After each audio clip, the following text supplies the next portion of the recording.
اس پارے کے آغاز میں اللہ تعالیٰ نے ان کافرین کا ذکر کیا ہے جن کے مقدر میں اللہ نے کفر لکھ دی تھی، جنہیں کسی بھی حالت میں ایمان نصیب نہیں ہو سکتا تھا۔ اللہ تعالیٰ وہی کہہ رہا ہے یہ تو ایسے لوگ ہیں کہ ان کے سامنے اگر ہم فرشتے بھی نازل کر دیں، وَلَوْ أَنَّنَا نَزَّلْنَا إِلَيْهِمُ الْمَلَائِكَةَ وَكَلَّمَهُمُ الْمَوْتَى، فرشتے بھی نازل کر دیں اور مردے ان سے کلام کرنے لگیں، بات کرنے لگیں، تب بھی یہ ایمان لانے والے نہیں ہیں۔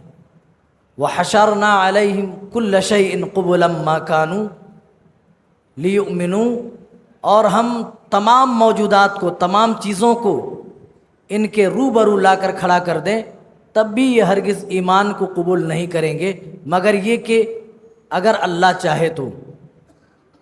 اللہ چاہے تو یہ اور بات ہے، لیکن اگر ہم فرشتوں کو بھی ان کے سامنے بھیج دیں اور یہ مردوں سے یہ باتیں بھی کرنے لگ جائیں، تب بھی یہ ایمان لانے والے نہیں ہیں۔ وَلَكِنَّهُمْ، اللہ نے کہا اکثرہم یجہلون، اصل وجہ یہ ہے کہ ان کی جہالت، یعنی جہالت کی وجہ سے یہ حق کی معرفت حاصل نہیں کر سکتے، حق کو نہیں پہچان سکتے۔ تو پتہ یہ چلا ایمانی راستے میں جو سب سے بڑی رکاوٹ بنتی ہے وہ جہالت ہے۔ اگر کسی قوم کے اندر یا کسی شخص کے اندر جہالت ہے تو اس جہالت کی بنیاد پر اپنے رب کی معرفت حاصل نہیں کر سکتا ہے۔ رب کی معرفت کے لیے، اسلام کی پہچان کے لیے، ایمان کو اپنانے کے لیے علم کا ضروری ہے۔ اسی لیے رب العالمین نے کہا فَعْلَمْ أَنَّهُ لَا إِلَهَ إِلَّا اللَّهُ، لا الہ الا اللہ کا علم سیکھو۔ لا الہ الا اللہ کے ذریعے سے کیا کہا جا رہا ہے، لا الہ الا اللہ کے تقاضے کیا ہیں۔ یہ کوئی جنتر منتر نہیں ہے کہ آدمی لا الہ الا اللہ پڑھ دیا بس وہ مسلمان ہو گیا، بلکہ کلمے کے تقاضے ہیں، اور یہ تقاضا تبھی پورا ہو سکتا ہے جب اس کے اندر علم آئے گا۔ جب علم ہی نہیں تو جہالت کی بنیاد پر ان کے سامنے ہدایت کے راستے نہیں کھلیں گے۔ اور اللہ آگے بیان کر رہا ہے وَكَذَلِكَ جَعَلْنَا لِكُلِّ نَبِيٍّ عَدُوًّا شَيْطَانَ الْإِنسِ وَالْجِنِّ، اے نبی ہم نے ہر نبی کے ساتھ ہم نے دشمن بنایا ہے، ہر نبی کے لیے دشمن ہے۔ اور یہ دشمن کیسے ہیں، کون لوگ ہیں؟ اللہ کہہ رہا ہے انسانوں میں سے بھی یہ شیاطین ہیں اور یہ جنوں میں سے بھی ہیں۔ انسانوں میں بھی شیطان ہوتے ہیں اور جنوں میں بھی ہوتے ہیں، اور اللہ نے کہا ان دونوں قسموں کو آپ کے ساتھ لگا دیا گیا ہے، تمام نبیوں کے ساتھ لگا دیا گیا ہے۔ یہ اپنی چکنی چپڑی باتوں کے ذریعے سے لوگوں کو گمراہ کرتے ہیں، غلط باتوں کی طرف یہ وسوسہ ڈالتے ہیں۔ کوئی ایسا نبی نہیں جن کے ساتھ دشمنان نہ پیدا ہوئے ہوں۔ یہ دعوت ہی ایسی ہے، جس نبی نے یہ دعوت دی ہے دشمنان مختلف شکلوں میں آ کر کے انہوں نے سر ابھارا ہے۔ اب آگے اللہ تعالیٰ ایمان کے بارے میں کہہ رہا ہے میری مرضی کے بغیر، میرے ارادے اور میری مشیت کے بغیر کوئی اس ایمانی دولت کو پا نہیں سکتا۔ اللہ تعالیٰ اس بارے میں کہہ رہا ہے فَمَن يُرِدِ اللَّهُ أَن يَهْدِيَهُ يَشْرَحْ صَدْرَهُ لِلْإِسْلَامِ، اللہ تعالیٰ جسے ہدایت دینا چاہتا ہے، اللہ تعالیٰ جس کے لیے ہدایت کا فیصلہ کر لیتا ہے، أَن يَهْدِيَهُ کہ اسے ہدایت کی دولت دے، يَشْرَحْ صَدْرَهُ لِلْإِسْلَامِ تو اللہ تعالیٰ اسلام کے لیے اس کا سینہ کھول دیتا ہے، اس کا سینہ فراخ کر دیتا ہے۔ اس کی بہت ساری مثالیں صحابہ رضوان اللہ علیہم اجمعین کے زمانے میں موجود ہے، اور موجودہ دور میں بھی اس کی بڑی بے شمار مثالیں موجود ہیں۔ اللہ تعالیٰ کہہ رہا ہے اے میرے بندو، اگر تم حد سے زیادہ بگڑ جاؤ گے، میرے حکام کی پابندی تم نہ کرو گے، میری اتباع اور پیروی کے بجائے تم شیاطین کے پیچھے چلو گے، یستبدل قوما غیرکم ثم لا یکونوا امثالکم، تو ہم تمہیں نیست و نابود کر دیں گے، ہم تمہیں دنیا سے مٹا دیں گے اور ایسی قوم پیدا کریں گے، ایسی قوم پیدا کریں گے جو تم جیسی نہیں ہوں گی، ثم لا یکونوا امثالکم۔ ان کی مثال اللہ نے بیان کی، وہ کیسی قوم ہوں گی، یحبہم ویحبونا، اللہ تعالیٰ ان سے محبت کرے گا، وہ لوگ بھی اللہ تعالیٰ سے محبت کریں گے۔ اذلۃ علی المؤمنین اعزۃ علی الکافرین، وہ مومنوں پر تو بڑا رحم و کرم کرنے والے ہوں گے، مہربان ہوں گے، لیکن دشمنوں پر بڑے سخت ہوں گے۔ لا یخافون لومۃ لائم، اور ملامت کرنے والوں کے کسی ملامت کی بھی وہ پرواہ نہیں کریں گے۔ او میرے ساتھیوں، کیا پتہ آج جو اسلام کو مٹانے کے لیے ایڑی سے چوٹی کا زور لگا رہے ہیں، جب ہم حد سے زیادہ بگڑ جائیں، اپنے دین سے منہ پھیر لیں، قرآن کا راستہ چھوڑ دیں، رسول کا راستہ چھوڑ دیں، کیا پتہ انہی دشمنوں کو اللہ تعالیٰ ایمان کی دولت دے دے، ایمان کی دولت دے کر انہی کے ہاتھوں اللہ تعالیٰ ہمیں نیست و نابود کرا دے۔ حضرت عمر فاروق کی مثال ہمارے سامنے موجود ہے، نبی کی گردن لینے کے لیے جا رہے ہیں، کہا رہے بانس نہ باجے بانسری، محمد کا ہی کام تمام کر دیں گے تو پھر اسلام کا نام لیوا کوئی نہ رہے گا۔ ابھی آپ کی گردن لینے کے لیے جا رہے ہیں، کسی نے کہا تم میرے نبی کے پاس جاتے ہو، پہلے اپنے گھر میں جا کر تو خبر لو، تمہاری بہن اور تمہارے بہنوئی مسلمان ہو چکے ہیں۔ میرے بھائیوں، بہر صورت ایک لمبا واقعہ ہے، اللہ تعالیٰ نے اس قرآن کے ذریعے سے اپنی ہدایت کے راستے سے حضرت عمر رضی اللہ تعالیٰ عنہ جیسے شخص کو اسلام کی دولت سے مالا مال کر دیا، جو سب سے زیادہ اسلام سے چڑھتے تھے، جو سب سے زیادہ اسلام سے کڑتے تھے، جو اسلام کے اب تک کٹر دشمن تھے، اللہ نے جب اسلام کے تعلق سے کام لینا چاہا حضرت عمر سے تو اسلام کا بے باک سپاہی بنا دیا۔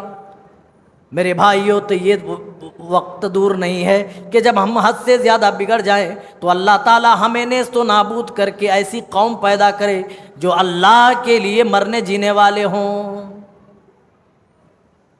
اسی لیے اللہ کہہ رہا ہے، اللہ تعالیٰ جسے ہدایت دینے کا فیصلہ کر لیتا ہے، ان یہدیہ یشرح صدرہ للاسلام، اس کا سینہ اسلام کے لیے چوڑا کر دیتا ہے، اسلام کے لیے کھول دیتا ہے۔ ومن یرد ان یضل یجعل صدرہ ضیقا، اور جسے اللہ تعالیٰ گمراہی میں ڈھکیلنا چاہتا ہے، ہدایت سے دور کرنا چاہے، اللہ کہہ رہا ہے ہم اس کے لیے ہم راستہ تنگ کر دیتے ہیں، اس کے سینے کو ہم تنگ کر دیتے ہیں۔ اللہ جب کسی کے بارے میں ہدایت کا فیصلہ نہ کرے، گمراہی کا فیصلہ کر لے، تو ابو جہل مکہ میں ہونے کے باوجود بھی ایمان نہ لائے، ابو لہب آپ کا سگا چچا ہونے کے باوجود بھی ایمان کی دولت نصیب نہ ہو وہ لوگوں، اور حضرت صہیب روم سے چل کر کے آ رہے ہیں، حضرت بلال حبشہ سے چل کر کے آ رہے ہیں، اور دوسرے صحابہ مختلف ملکوں کا لمبا لمبا سفر کر کے آ رہے ہیں، ایمان کی دولت قبول کر رہے ہیں، اور ایمان کے سائے میں خود کو اطمینان و سکون محسوس کر رہے ہیں۔ جس شہر کے اندر میرے رسول رہا کرتے تھے وہیں بڑے بڑے سرداران قریش بھی ہیں، عتبہ ہیں، شیبہ ہیں، ولید بن مغیرہ ہیں، ابو جہل ہے، ابو لہب ہے، لیکن ان کو ایمان نصیب نہیں۔ اس آیت کریمہ سے یہ بات ثابت ہوتی ہے، اللہ جس کے لیے ہدایت کا فیصلہ کرتا ہے وہ چاہے کتنا ہی دور کا رہنے والا ہو، اسے اللہ تعالیٰ ہدایت دے دیتا ہے۔ اور کوئی آدمی بڑا رسول کا قریب رہنے والا ہو اور کوئی شخص بہت زیادہ قریب ہونے کے باوجود بھی اللہ جس کے لیے ایمان کا راستہ بند کر دے تو وہ ہدایت نہیں پا سکتا ہے۔ اب اس کے بعد اللہ تعالیٰ یہودیوں کی سرکشیوں کے باعث جو عذاب مسلط کیا تھا اس کا ذکر کر رہا ہے۔ وَعَلَى الَّذِينَ هَادُوا حَرَّمْنَا عَلَيْهِمْ كُلَّ ذِي ظُفُرٍ، ہم نے ان کے اوپر ہر ناخن والے جانوروں کو حرام قرار دیا تھا کہ تم ناخنوں والے جانور نہیں کھا سکتے۔ وَحَرَّمْنَا عَلَيْهِمْ كُلَّ ذِي ظُفُرٍ وَمِنَ الْبَقَرِ وَالْغَنَمِ حَرَّمْنَا عَلَيْهِمْ شُحُومَهُمَا إِلَّا مَا حَمَلَتْ ظُهُورُهُمَا أَوِ الْحَوَايَا أَوْ مَا اخْتَلَطَ بِعَظْمٍ، اور گائے اور بکریوں کے تعلق سے بھی اللہ نے حکم نازل کیا، کہا تھا تم ان کا گوشت کھا سکتے ہو، ان کے ہڈیوں کا مزہ لے سکتے ہو، لیکن خبردار ان کی چربی کا استعمال تم نہیں کر سکتے مگر یہ کہ جو ان کی پشتوں پر لگی ہوں، جو ان کی اتڑیوں میں لگی ہوں، یا پھر ان کی ہڈیوں سے جو متصل ہوں وہ چربی کھا سکتے ہو۔ اللہ کہہ رہا ہے یہ احکام میں نے کیوں نازل کیا؟ ذَلِكَ جَزَيْنَاهُمْ بِبَغْيِهِمْ، یہ ان کی سرکشیوں کی وجہ سے، ان کی بغاوت کی وجہ سے ہم نے ان کے اوپر عذاب کے طور پر یہ چیزیں مسلط کی تھی کہ تم ناخنوں والے جانور استعمال نہیں کر سکتے، اور گائے اور بکریوں میں تم ان کی چربی استعمال نہیں کر سکتے۔ اللہ کہہ رہا ہے ان کی سرکشی کے باعث ہم نے ان پر یہ عذاب نازل فرمایا تھا۔ او لوگو، آج ہم بھی اپنے رب کہ دھیرے دھیرے باغی ہوتے جا رہے ہیں، اپنے رب کے احکامات کو دھیرے دھیرے ہم بھولتے جا رہے ہیں۔ او لوگو، اللہ تعالیٰ ہمیں بھی بڑی بڑی آزمائشوں سے دوچار کرے گا۔ اس دور میں اللہ تعالیٰ نے یہ سزائیں دی، اس دور میں اللہ تعالیٰ قحط سالی دے دیتا ہے، اللہ تعالیٰ ظالم حکمرانوں کو ہمارے اوپر مسلط کر دیتا ہے۔ اللہ کا کوئی باغی ہو جائے، رب کا کھائے، رب کا پیے اور ناشکرا ہو جائے، اللہ کو یہ گوارا نہیں۔ قرآن پڑھیے، تمام ناشکروں کو جو اللہ نے دنیا میں صلہ دیا ہے، وہ بدلہ دیا ہے، وہ کسی سے مخفی نہیں۔ ایک متکبر شخص قارون بھی تھا جو اپنے خزانے پہ تکبر کرتا تھا، جو اپنے خزانے پہ اترایا کرتا تھا۔ اللہ تعالیٰ نے خزانے سمیت پورے محل کو زمیں بوس کر دیا، اور اللہ نے کہا ہم نے ان کے محل سمیت، ان کے خزانے سمیت قارون کو زمین کے اندر دھسا دیا۔ فرعون بھی اتراتا تھا، فرعون بھی رب سے بغاوت کرنے پر آمادہ ہوا، انا ربکم الاعلی کا اس نے دعویٰ کیا۔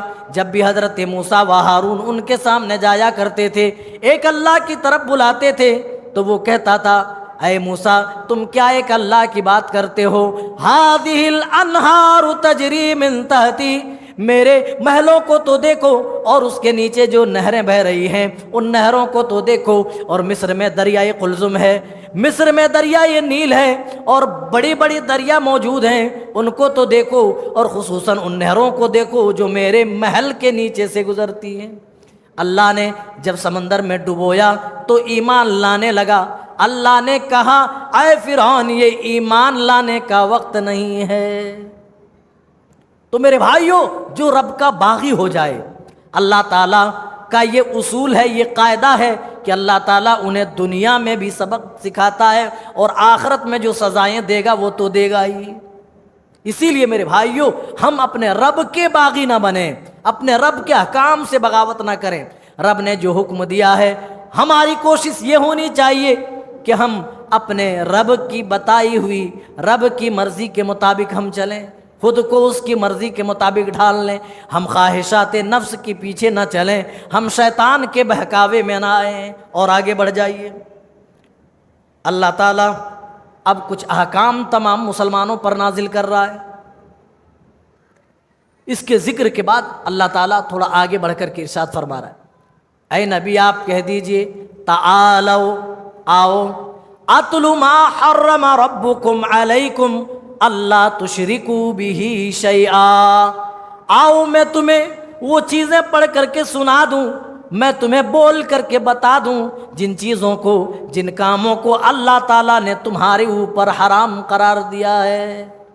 قل تعالوا اتلو ما حرم ربکم علیکم اللہ تشرکوا بہ شیئا، ان چیزوں میں، ان کاموں میں پہلا کام اور پہلی چیز یہ حکم دیا اللہ تشرکو بہ شیئا، تم اس اللہ کے ساتھ، اس پروردگار کے ساتھ کسی کو ساجی نہ بناؤ، کسی کو شریک نہ بناؤ، کسی کو پارٹنر نہ بناؤ۔ لا تشرکو بہ شیئا، یہ اتنا بڑا جرم ہے، یہ اتنا بڑا گناہ ہے۔ اللہ کہہ رہا ہے وَمَن يُشْرِكْ بِاللَّهِ فَقَدْ حَرَّمَ اللَّهُ عَلَيْهِ الْجَنَّةَ، جو شرک کرے گا، جو اللہ کی توحید میں ملاوٹ کرے گا، ہم نے اس کے اوپر جنت حرام کر دی ہے۔ وَمَأْوَاهُ النَّارُ، اور ہم نے مشرکوں کا ٹھکانہ جہنم میں بنا دیا ہے۔ وَمَا لِلظَّالِمِينَ مِنْ أَنصَارٍ، اور ایسے ظالموں کا کوئی انصار و مددگار نہیں۔ سب سے پہلا حکم بندوں کو یہ دے رہا ہے کہ تم اللہ کے ساتھ شریک و ساجی نہ بناؤ۔ پھر کہا جا رہا ہے وَبِالْوَالِدَيْنِ إِحْسَانًا، والدین کی نافرمانی تمہارے اوپر حرام کی جاتی ہے۔ تم ہمیشہ اپنے والدین کے ساتھ حسن سلوک کرنا، ان کے ساتھ اچھے معاملات رکھنا۔ وہ لوگوں، ماں باپ کی کیا قربانی ہوتی ہے یہ تو بتانے لائق نہیں ہے، کیونکہ ہر شخص جانتا ہے۔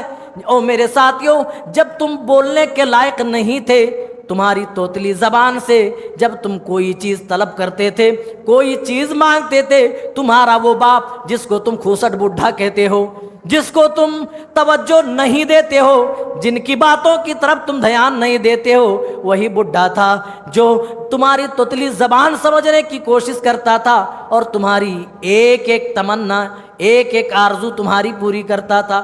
یاد تو کرو، جب تمہارے منہ میں دانت نہیں تھے، تم کوئی چیز چبانے کے لائق نہیں تھے، وہ تمہاری ماں تھی جو اپنے منہ سے نرم کرتی تھی، چباتی تھی اور تمہارے منہ میں ڈالتی تھی تاکہ تمہاری یہ آرزو، یہ خواہش تمہاری پوری ہو جائے۔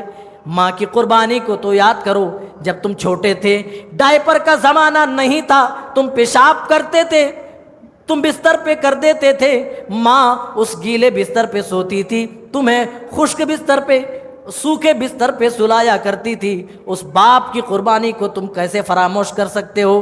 جب تمہارے پیروں میں چلنے کی طاقت نہیں تھی، تم اٹھتے تھے، چلتے تھے، پھر گر جاتے تھے، پھر اٹھنے کی کوشش کرتے تھے، وہی تمہارا باپ ہے جس کو تم آج کھوسٹ بڈھا کہتے ہو، جس کو تم نظر انداز کرتے ہو، جن سے تم بات کرنے کو تیار نہیں، تم 2 منٹ ان کے پاس باتیں کرنے کے لیے وقت دینے کو تیار نہیں۔ او لوگوں، یہی تو وہ باپ تھا جو تمہارے ڈگمگاتے قدم کا سہارا بنا، اپنے ہاتھوں سے تمہاری انگلیاں پکڑ کر کے تمہیں چلنا سکھایا۔ اسی لیے کہہ رہا ہے اے مومن بندو، ہم نے جہاں اپنے ساتھ شرک کو حرام قرار دیا ہے، وہیں پر والدین کی نافرمانی کو بھی تمہارے اوپر حرام قرار دیا ہے۔ وَبِالْوَالِدَيْنِ إِحْسَانًا، تم اپنے ماں باپ کے ساتھ اچھے سلوک کرو۔ او لوگوں، اللہ کا کرم ہے، اللہ کا احسان ہے، ہم ایمان والے ہیں، ہم اسلام والے ہیں۔ دوسری قوموں کی حالت دیکھ کر ہمیں ایمان پر بڑا فخر محسوس ہوتا ہے۔ آج اپنے بوڑھے ماں باپ کے لیے اولڈ ایج ہوم کھولے جا رہے ہیں، کہا اب تم بوڑھے ہو گئے، اب ہم تمہاری قربانیوں کو فراموش کر رہے ہیں، تمہاری قربانیوں پر پانی پھیر رہے ہیں، لات مار رہے ہیں، تم ہمارے ساتھ رہنے لائق نہیں رہے، اب جاؤ اولڈ ایج ہوم میں جاؤ، جو پیسہ لگے گا ہم پیسہ ضرور دیں گے، لیکن ہمارے ساتھ نہ رہو۔ لیکن اسلام نے سکھایا یہ وہی ماں باپ ہے جس نے تمہارے بچپن کی زندگی میں تمہارے سارے ناز و نخرے اٹھائے ہیں، اس کے ساتھ احسان کرو۔ یہ باپ تمہارے لیے جنت کا دروازہ ہے، یہ ماں جس کے قدموں کے نیچے جنت ہے۔ اسلام نے پیغام دے کر یہ بھی کہا کہ والدین کی نافرمانی تمہارے اوپر حرام کی جاتی ہے۔ وَبِالْوَالِدَيْنِ إِحْسَانًا، اللہ تعالیٰ اس کے بعد کہہ رہا ہے وَبِالْوَالِدَيْنِ إِحْسَانًا وَلَا تَقْتُلُوا أَوْلَادَكُمْ مِنْ إِمْلَاقٍ، اور بھوکمری کے ڈر سے، فقر و فاقے کے ڈر سے اولاد کا قتل مت کرو، اپنی اولاد کو ماں کے رحم میں نہ مارو۔ او لوگوں، آج یہ کہا جاتا ہے بچے کم ہی اچھے، چھوٹا پریوار سکھی پریوار ہے کہ نہیں؟ لیکن میرے بھائیوں، ہم اس اسلام کے پیروکار ہیں، اس اسلام کے ماننے والے ہیں جس کا یہ کانسیپٹ ہے، جس نے ہمیں یہ تاثر دیا ہے۔ پیارے نبی نے فرمایا تم زیادہ بچے پیدا کرنے والی عورتوں سے شادی کرو تاکہ میں قیامت کے دن اپنی امت کی کثرت پر میں فخر کروں۔ اور یہاں ہم کہہ رہے ہیں چھوٹا پریوار سکھی پریوار، میں اپنی بات بتا رہا ہوں، 5 بہنیں، اس کے بعد 1 بھائی، 6، اس کے بعد میرا 7واں نمبر آتا ہے۔ اگر میرے ماں باپ نے یہ سوچا ہوتا چھوٹا پریوار سکھی پریوار، بچے کم ہی اچھے، تو میں آج آپ کے پاس درس نہ دے رہا ہوتا۔ آپ ہیں، اگر آپ کے ماں باپ نے یہ سوچا ہوتا تو آپ بھی دنیا میں نہ ہوتے۔ وہ لوگوں، بچوں کے قتل کرنے سے پہلے ضرور یہ سوچ لیا کرو، وہی سوچ اگر تمہارے ماں باپ کے اندر آ جاتی تو آج تم دنیا میں نہ ہوتے۔ وہ لوگوں، اللہ یہی کہہ رہا ہے، نحن نرزقکم وإیاہم، تم روزی سے کیوں ڈرتے ہو؟ پیدا ہوگا کہاں سے کمائی ہوگی؟ کمائی تو بس 5-6 ہزار ہے، کیسے بچوں کی پرورش ہوگی؟ اللہ دلاسا دے رہا ہے، اللہ بھروسہ دے رہا ہے، اے میرے بندو تم روزی کی فکر کیوں کرتے ہو؟ نحن نرزقکم، ہم تو تمہیں روزی دیتے ہیں، تمہیں کھلاتے ہیں، وَإِيَّاهُمْ، اور ہم ان کو بھی روزی دیں گے، ان کو بھی ہم کھلائیں گے۔ ویل مچھلی کے بارے میں تو سبھی کو پتا ہے نا، کئی ٹن کا کھانا ایک دن میں کھاتی ہے میرے بھائیوں۔ اور دنیا میں کوئی ایک اکیلی مچھلی نہیں ہے، سمندر کے اندر کئی ویل مچھلیاں ہوں گی اور تمام مچھلیاں کئی ٹن کا کھانا کھاتی ہیں۔ سمندر کی تہ کے اندر کون ہے جو ٹنوں ٹن کھانا پہنچا رہا ہے؟ آپ کبھی پتھر توڑیں، اس کے اندر سے کبھی کبھی چینٹیاں باہر نکل آتی ہیں۔ میرے بھائیوں بتاؤ وہاں اس کو روزی کون دے رہا ہے؟ اللہ کہہ رہا ہے وَمَا مِن دَابَّةٍ فِي الْأَرْضِ إِلَّا عَلَى اللَّهِ رِزْقُهَا، تم روزی کی فکر کیوں کرتے ہو؟ روئے زمین کے اندر جتنی بھی جاندار چیزیں ہیں، کیڑوں مکوڑوں کی شکل میں، حشرات الارض کی شکل میں، اڑنے والے پرندوں کی شکل میں، تیرنے والے مچھلیوں کی شکل میں اور دوسری شکلوں میں جتنے بھی جاندار ہیں، اللہ کہہ رہا ہے تمام جانداروں کی روزی کا ذمہ ہم نے لیا ہوا ہے۔ آج بندہ روزی کے معاملے میں بڑا خوف میں مبتلا ہے، ڈر رہا ہے، سسک رہا ہے۔ اللہ کہہ رہا ہے روزی کی ذمہ داری میرے اوپر ہے۔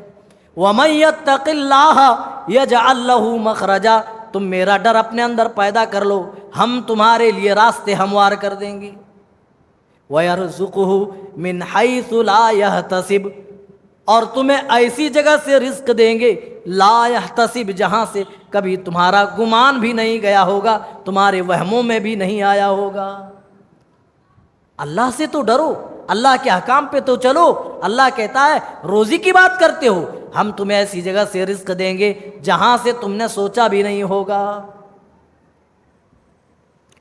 نحن نرزقکم وإیاہم، اور اللہ تعالیٰ قانون نافذ کر رہا ہے وَلَا تَقْرَبُوا الْفَوَاحِشَ مَا ظَهَرَ مِنْهَا وَمَا بَطَنَ، اور فحش کام جو ہے چاہے وہ ظاہری ہو یا باطنی ہو، چاہے وہ کھلے عام برائی ہو یا پھر ڈھکی چھکے طور پر ہو، ہر طرح کے فحش کام سے، ہر طرح کی بے حیائی اور برائی سے تم بچے رہو، اس کے قریب مت جاؤ۔ وَلَا تَقْرَبُوا الْفَوَاحِشَ مَا ظَهَرَ مِنْهَا وَمَا بَطَنَ، ہر طرح کی بے حیائی سے دور رہنے کا، اس کے قریب بھی جانے سے منع کیا۔ آج لیو ان ریلیشن شپ کے نام پر آج یہ بے حیائیاں انجام دی جا رہی ہے۔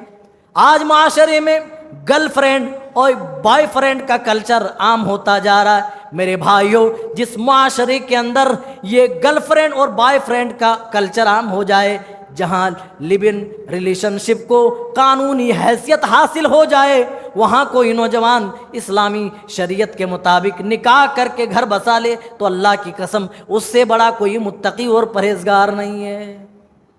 اسی لیے تو اللہ کہہ رہا ہے ہر طرح کی بے حیائی سے، ہر طرح کی برائی سے تمہیں دور رہنا ہے، اس کے قریب بھی نہیں جانا ہے۔ وَلَا تَقْتُلُوا النَّفْسَ الَّتِي حَرَّمَ اللَّهُ إِلَّا بِالْحَقِّ، اور کسی نفس کا قتل نہیں کرنا ہے، بغیر کسی جرم کے کسی کو مارنا اللہ تعالیٰ اس کی اجازت نہیں دیتا۔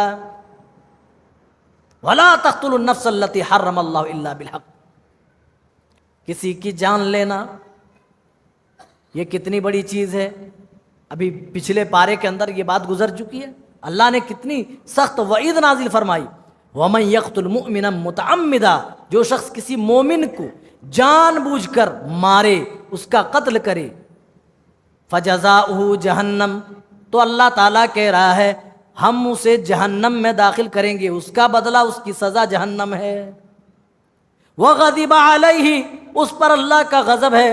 وَلَعَنَةُ اللَّهِ، وَغَضِبَ عَلَيْهِ وَلَعَنَهُ، اور اس پر اللہ کا غضب ہی نہیں بلکہ اللہ کی لعنت بھی ہے. اور اللہ کہہ رہا ہے کہ وہ ہمیشہ ہمیشہ جہنم کے اندر ہوں گے.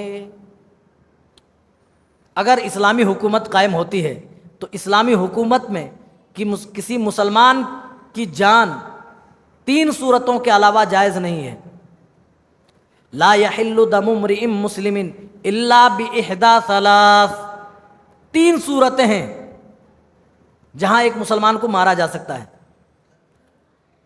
پہلا الطیب الزانی، شادی شدہ زناکار یا بوڑھا زناکار. اگر اسلامی حکومت ہے تو اسے مار مار کر کے سنسار کر دیا جائے گا پتھروں سے. النفس بالنفس، اسی طریقے سے اگر کوئی کسی کی جان لے لے تو وہ قصاصاً مارا جائے گا. قصاص کے طور پر وہ بھی کیا ہوگا، قاتل کو بھی قتل کر دیا جائے گا اسلامی حکومت میں. اور تیسرا التارک لدینہ المفارق للجماعہ، جو اسلام قبول کرنے کے بعد، ایمان کی دولت کو اپنانے کے بعد ایمان سے پھر جائے، مرتد ہو جائے، ارتداد کی راہ اپنا لے. خوب چھان پھٹک لے، پہلے دیکھ لے، اس کے بعد قبول کرے. لیکن جب کوئی قبول کر لے پھر مرتد ہو جائے، اس کو دنیا میں رہنے کی اجازت نہیں ہے. اگر اسلامی شریعت قائم ہوتی ہے، اگر اسلامی حدود کا پاس و لحاظ کیا جائے گا، تو ان 3 صورتوں میں سے کسی بھی ایک صورت اگر پائی گئی تو ایک مسلمان کا خون جائز ہوگا.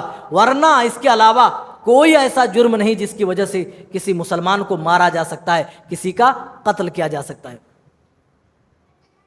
اب اللہ تعالیٰ آگے چل کر بیان کر رہا ہے، یتیموں کے بارے میں کہہ رہا ہے وَلَا تَقْرَبُوا مَالَ الْيَتِيمِ إِلَّا بِالَّتِي هِيَ أَحْسَنُ. دیکھو یتیموں کے مال کے قریب نہ جانا مگر احسن طریقے سے. احسن طریقے سے، دراصل پچھلی آیتوں میں جب اللہ تعالیٰ نے یتیموں کے مال کے تعلق سے فرمایا کہ جو یتیموں کا مال کھاتے، جو ملانے کے بارے میں کہ ان کے ساتھ مت ملاؤ، صحابہ ڈر گئے. جن کی کفالت میں یتیم تھے انہوں نے ان کے برتن، ان کے بستر سب کچھ الگ کر دیے، کہیں ایسا نہ ہو کہ ہمارے سامان کے ساتھ خلط ملط ہو جائے اور ناگہانی میں، لا علمی میں ہم یتیم کے مال میں سے کچھ کھا لیں. پیارے نبی نے فرمایا اس کا یہ مطلب نہیں ہے. اللہ تعالیٰ دوسری آیت میں یتیم کے مال کے تعلق سے صراحت بیان کر رہا ہے وَلَا تَقْرَبُوا مَالَ الْيَتِيمِ إِلَّا بِالَّتِي هِيَ أَحْسَنُ، سوائے جائز طریقوں کے. یعنی اگر ان کے پیچھے تم محنت کر رہے ہو، اگر اپنا پیسہ لگا رہے ہو تو اپنا پیسہ تم واپس لے سکتے ہو. احسن کا یہی مطلب حتیٰ یبلغ اشدہ، یہاں تک کہ وہ سن بلوغت کو پہنچ جائے، یہاں تک کہ وہ عقل مند ہو جائیں، وہ شعور رکھنے والے ہو جائیں، بالغ ہو جائیں. وَأَوْفُوا الْكَيْلَ وَالْمِيزَانَ، پھر دوسرا حکم دیا جا رہا ہے اے مومن بندو، جب ناپو یا تولو تو برابر برابر حق کے ساتھ ناپ تول کرو. وَأَوْفُوا الْكَيْلَ وَالْمِيزَانَ، ناپ تول میں کمی کرنے والوں کے لیے بہت سخت وعید آئی ہے. ایک قوم جو ناپ تول میں کمی کرنے کے باعث دنیا سے تباہ و برباد ہو گئی. اللہ کہہ رہا ہے وَيْلٌ لِّلْمُطَفِّفِينَ، ویل ہے ان کے لیے جو ناپ تول میں کمی کرتے ہیں، ڈنڈی مارتے ہیں. الذین اذا اکتالوا علی الناس یستوفون، جب وہ لیتے ہیں تو پورا پورا لیتے ہیں، لینے کی باری آئے تو پورا بھر کر کے لیتے ہیں. وَإِذَا كَالُوهُمْ أَوْ وَزَنُوهُمْ يُخْسِرُونَ، لیکن جب دینے کی بات آتی ہے ناپ کر یا تول کر تو یخسرون، وہ کم کر کے دیتے ہیں، وہ ڈنڈی مارتے ہیں. یہ ٹھیلوں پر جو پھل فروٹس بیچتے ہیں یہ بھی کم نہیں ہے. ایک آدھ بار ویڈیو سامنے آ جاتے ہیں تب پتہ چلتا ہے. یہاں سامنے کٹے سڑے گلے سیب رکھتے ہیں اور مانگا آدمی نے آدھا کلو سیب دیجیے، تو اس کے سامنے تو یہاں اچھا بھر لیا، جیسے جیسے اس نے چنا وہی ڈال دیا، لیکن جیسے ہی بندہ پیسہ نکالنے لگا اس آدمی نے یہاں سے بدل دیا اور دوسرا پیکٹ تھما دیا. یہ کیا ہے؟ یہ بھی ڈنڈی مارنا ہے. اللہ یہی کہہ رہا ہے وَأَوْفُوا الْكَيْلَ وَالْمِيزَانَ، ناپ تول میں کمی نہ کرو، پورا ناپ تول کر کے دیا کرو. اللہ تعالیٰ ایک ایک بات کو ذکر کر رہا ہے، ایک ایک بات ہمیں بتا رہا ہے، ہمیں نصیحت کر رہا ہے. ناپ تول میں کمی کرنا یہ کوئی چھوٹی بات نہیں ہے، یہ بہت بڑا گناہ ہے. اور آگے بڑھتے ہیں. پھر اللہ کہہ رہا ہے لا نکلف نفسا الا وسعها، ہم کسی کے اوپر اتنا بوجھ نہیں ڈالتے جتنا بوجھ وہ اٹھانے کی سکت نہیں رکھتا، جس کی وہ طاقت نہیں رکھتا. پھر آگے بیان فرما رہا ہے وَإِذَا قُلْتُمْ فَعْدِلُوا، اور جب بات کہو تو سچی بات کہو، حق بات کہو. وَلَوْ كَانَ ذَا قُرْبَى، اگرچہ وہ بات تمہارے قرابت داروں کے خلاف، تمہارے رشتہ داروں کے خلاف ہو. بات سچی بولنی ہے، حق کی بولنی ہے، اگرچہ کسی کے خلاف جائے، سچی بات ہو. وَبِعَهْدِ اللَّهِ أَوْفُوا، اور اللہ سے جو تم نے عہد کیا ہوا ہے اس عہد و پیمان کو پورا کرو. آگے بڑھیے اور چلیے. اس کے بعد اللہ تعالیٰ اپنے صراط مستقیم کے بارے میں بتاتا ہے وَأَنَّ هَذَا صِرَاطِي مُسْتَقِيمًا فَاتَّبِعُوهُ، اور یہی میرا سیدھا راستہ ہے. فَاتَّبِعُوهُ، اس راستے کی تم پیروی کرو. وَلَا تَتَّبِعُوا السُّبُلَ، اور تم دوسرے راستوں کی پیروی مت کرو. اگر تم دوسرے راستوں پر چلو گے، دوسرے راستوں کی پیروی کرو گے، فَتَفَرَّقَ بِكُمْ عَنْ سَبِيلِهِ، تو تم راہ راست سے بھٹک جاؤ گے، تم ہدایت سے گمراہ ہو جاؤ گے، گمراہی کے شکار ہو جاؤ گے. پیارے نبی بیٹھے ہوئے ہیں صحابہ کے سامنے. صحابہ کہتے ہیں فخط خطن، آپ نے ایک سیدھی لکیر کھینچی، سیدھی لائن کھینچی ایسے. وخط خطین عن یمینہ، اور آپ نے اس لکیر کے داہنے طرف دو ایسے لکیریں کھینچی. وخط خطین عن یسارہ، اور اس لکیر کے بائیں طرف بھی دو لکیریں کھینچی. ثم وضع یدہ فی الخط الاوسط، پیارے نبی بیچ والی لکیر پر، بیچ والی لائن پر آپ نے شہادت کی انگلی رکھی ایسے، اور فرمایا وَأَنَّ هَذَا صِرَاطِي مُسْتَقِيمًا، او لوگوں یہ میرا سیدھا راستہ ہے. یہی آیت کریمہ تلاوت کی وَأَنَّ هَذَا صِرَاطِي مُسْتَقِيمًا فَاتَّبِعُوهُ وَلَا تَتَّبِعُوا السُّبُلَ، اسی صراط مستقیم کی پیروی کرو، تم دوسرے راستوں کی پیروی مت کرو. یہ جو لائنیں ہیں یہ شیطانی راستے ہیں. وَلَا تَتَّبِعُوا السُّبُلَ، تم راستوں کی پیروی مت کرو بلکہ اس صراط مستقیم کی پیروی کرو، اس پر چلو. اگر تم اس راستے سے ہٹ کر کسی دوسرے طرف داہنے یا بائیں طرف تم جانے کی کوشش کرو گے، اللہ فرما رہا ہے فَتَفَرَّقَ بِكُمْ عَنْ سَبِيلِهِ، تو تم سیدھی راہ سے بھٹک جاؤ گے. ڈگر ڈگر پر اللہ تعالیٰ آیتیں نازل کر کر کے ہماری ہدایت کر رہا ہے، ہمیں نصیحت کر رہا ہے. لیکن ہم میں سے اکثر لوگ نصیحت نہیں پکڑتے، ہم میں سے اکثر لوگ رب کی اطاعت و فرما برداری کرنے کو تیار نہیں. اور آگے بڑھیے. اللہ تعالیٰ اپنے بندوں کے لیے خصوصی انعامات کا ذکر کر رہا ہے. اللہ کا کرم تو بندوں پر بہت زیادہ ہے، نعمتیں تو بہت زیادہ ہے. اللہ خود کہتا ہے وَإِن تَعُدُّوا نِعْمَتَ اللَّهِ لَا تُحْصُوهَا، او میرے بندو ہمارا کرم تمہارے اوپر اتنا زیادہ ہے، اتنا زیادہ ہے، اتنی نعمتیں ہم نے تمہارے اوپر دی ہیں کہ تم انہیں گننا چاہو، وشے سوچی بنانا چاہو تو تم نہیں کر سکتے. لا تحصوها، کاؤنٹ نہیں کر سکتے، تم لکھ نہیں سکتے، گن نہیں سکتے. میری نعمت کی بات کیا کرتے ہو؟ اللہ کہہ رہا ہے من جاء بالحسنہ، اللہ تعالیٰ بندوں کے اوپر اللہ نے جو مہربانیاں کی ہے ان میں سے ایک بڑی مہربانی کا ذکر کر رہا ہے. من جاء بالحسنۃ فلہ عشر امثالها، او میرے بندو تم میں سے کوئی ایک نیکی لائے گا، اللہ کی نگاہ میں اس کا اجر ایک نیکی کے برابر نہیں ہوگا، بلکہ اللہ نے نیکیوں کے تعلق سے تمہارے لیے 10 گنا اجر دینے کا فیصلہ کر لیا ہے. اس رب کی شان کریمی تو دیکھو، اس رب کا فضل تو دیکھو، اس کا کرم تو دیکھو۔ ہم ایک نیکی کمائیں، اللہ تعالیٰ 10 گنا اس نیکی پر اجر دیتا ہے۔ وَمَنْ جَاءَ بِالسَّيِّئَةِ، اور کوئی اگر ایک برائی لے کر کے آئے، کوئی ایک برائی کرے، وَمَنْ جَاءَ بِالسَّيِّئَةِ فَلَا يُجْزَى إِلَّا مِثْلَهَا، اللہ کہہ رہا ہے تو برائی کے بدلے ایک ہی برائی دیں گے، اس میں ہم بڑھا کر کے نہیں دیں گے، اور وہ اللہ کے یہاں وہ ظلم کا شکار نہیں ہوگا۔ اللہ کہہ رہا ہے ان کے اوپر اللہ کی بارگاہ میں کسی طرح کا ظلم نہیں ہوگا۔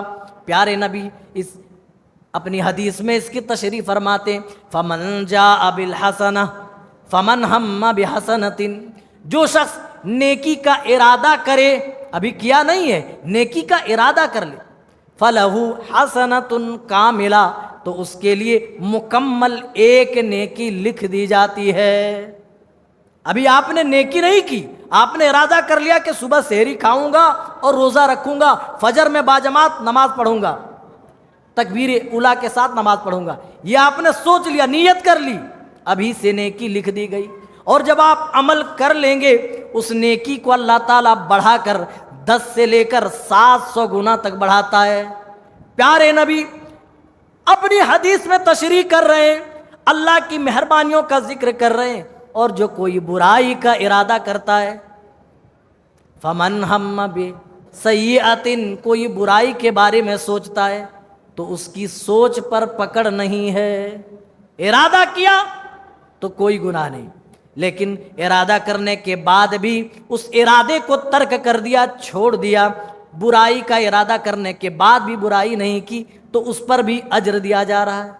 ایک نیکی اللہ کے ہاں لکھ دی جاتی ہے، نیکی کا ارادہ کیا تو نیکی ملی، اس نیکی کے ارادے کے مطابق عمل کیا تو اس عمل کو اللہ تعالیٰ نے 10 سے لے کر 700 گنا اور اس سے زیادہ بڑھا کر بندے کو دیا۔ اب برائی کا ارادہ کر رہا ہے تو ارادہ کرنے پر کوئی گناہ نہیں لکھا جا رہا ہے، اور ارادہ کرنے کے بعد اس برائی کو ترک کر دے، توبہ کر لے، چھوڑ دے، تو ایک نیکی مزید دیا جا رہا ہے۔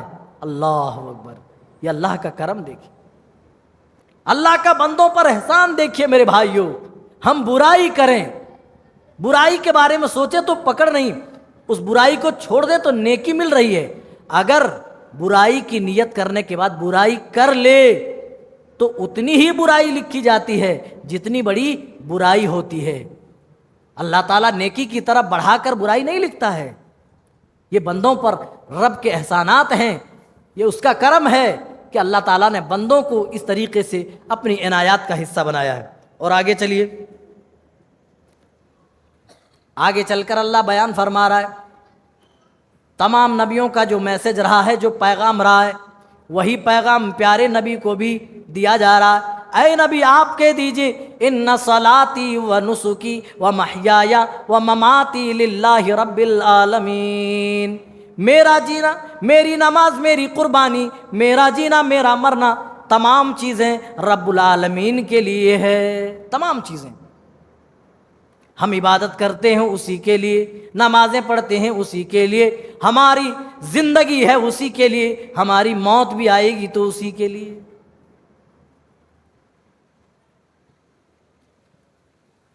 تمام نبیوں کی یہی دعوت رہی ہے۔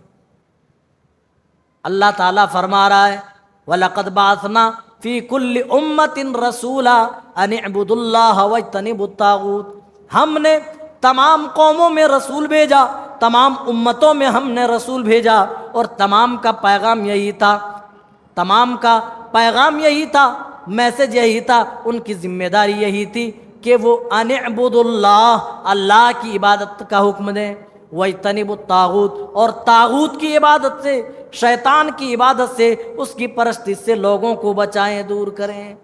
وقت بڑی تیزی کے ساتھ گزر رہا ہے، اسی لیے اختصار کے ساتھ 2-3 آیتوں کو ہم لیں گے اور اس پارے کا اختتام کریں گے۔ آگے بڑھتے ہیں میرے بھائیو، سورہ اعراف کے اندر، اب سورہ اعراف آتا ہے، سورہ اعراف کے اندر اللہ تعالیٰ نے آدم علیہ السلام کی تخلیق کا ذکر کرتا ہے۔ اس سے پہلے سورہ بقرہ میں بھی یہ چیز گزر چکی ہے۔ اللہ تعالیٰ نے ابلیس سے پوچھا، ما منعک اللہ تسجد اذ امرتک، اے ابلیس تجھے کس چیز نے روکا جب کہ میں نے حکم دیا تھا کہ تم آدم کے لیے سجدہ کرو؟